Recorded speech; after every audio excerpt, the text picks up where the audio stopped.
এই রাজ্যের সবথেকে বড় সমস্যার নাম মমতা বন্দ্যোপাধ্যায়। হাওড়া এবং বারুইপুরে রাজ্যের বিরোধী দলনেতা শুভেন্দু অধিকারীর ওপর হামলার প্রতিবাদে বিজেপির বিক্ষোভে এমনই মন্তব্য করলেন জেলা বিজেপির সহসভাপতি চন্দ্রশেখর বন্দ্যোপাধ্যায়।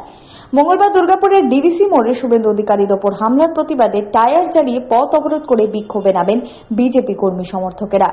বিক্ষোভে নেমে জেলা বিজেপির সহসভাপতি চন্দ্রশেখর বন্দ্যোপাধ্যায় রাজ্যের শাসক দলকে তুলোধনা করে বলেন, এ রাজ্যের সবথেকে বড় সমস্যার নাম মমতা বন্দ্যোপাধ্যায়।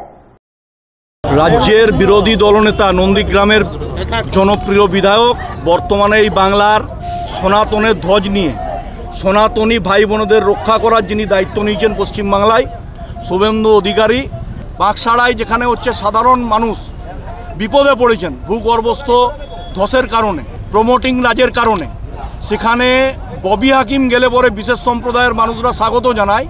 আর বিরোধী দলনেতা ওই নিরন্ন মানুষগুলোকে খাবার জল পৌঁছে দিতে গেলে সেখানে তার উপরে বিশেষ সম্প্রদায়ের একজন পুলিশ অফিসার, তাকে দিয়ে শুভেন্দু অধিকারীর হাতে আঁচড় দেওয়া হয়, হাত কেটে রক্ত বের করে দেওয়া হয়। তার প্রতিবাদে আজকে অবরোধ হচ্ছে।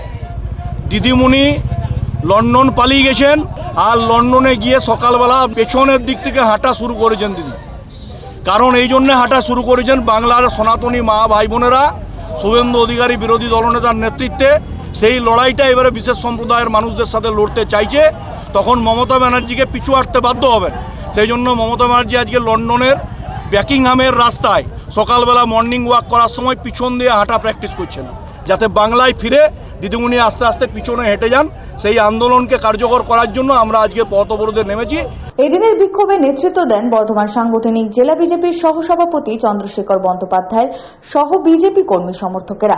পরে ঘটনাস্থলে নিউ টাউনশিপ থানার পুলিশ পৌঁছালে বিজেপি কর্মীদের সাথে পুলিশের বচসা শুরু হয়। কিছুক্ষণ পর পথ অবরোধটি উঠে যায়। সনাতন গড়াই, 99 নিউজ বাংলা, দুর্গাপুর।